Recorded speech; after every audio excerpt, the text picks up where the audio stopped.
అరుణాం కరుణాతరంగితాక్షీం ధృతవాసాంకుశపుష్పబాణచాపాం అణిమాదిభిరావృతాం మయూఖైః అహమిత్యేవ విభావయే భవాని.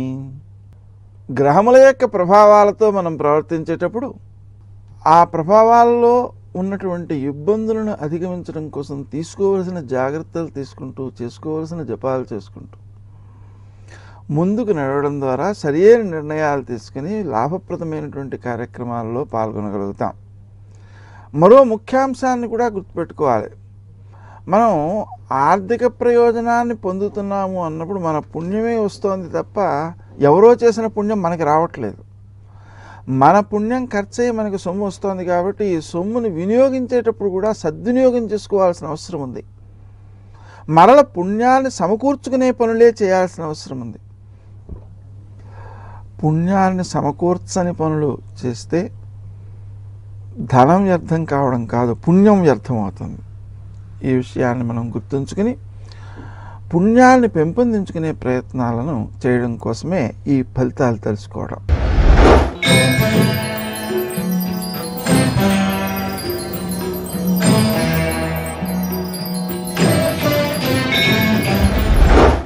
మేషరాశి.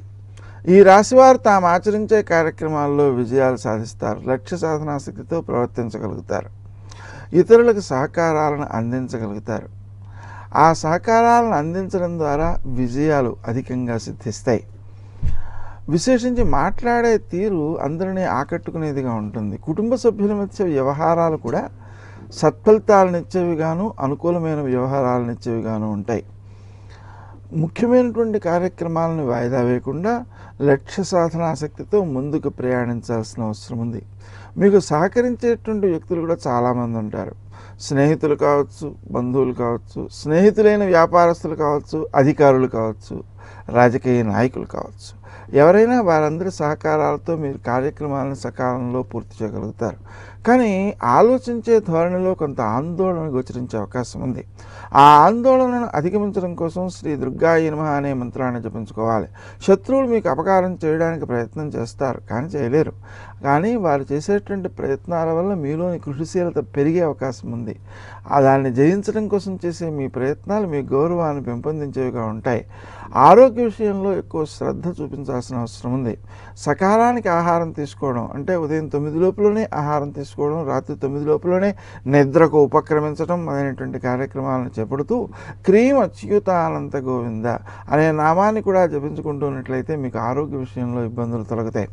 ఇంకా విశేషించి ఒక 3 లీటర్ల నీటిలో తులసి దళం, మారేడు దళం, నిమ్మకాయ చెక్క వేసి, అంటే నిమ్మకాయని కట్ చేసి దాంట్లో వేసేయడం అనమాట చెక్కలాగా.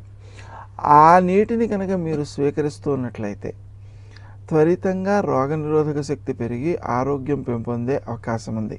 అనుకోని ఖర్చులు కొంతవరకు ఇబ్బంది పెట్టే అవకాశం ఉంది. అలా ఖర్చులు ఇబ్బంది పెట్టకుండా ఉండడం కోసం మీరు తప్పనిసరిగా సుమంతో శ్రీ కార్తవీర్యార్జునాయ నమః అనే మంత్రాన్ని జపించుకోవాలి.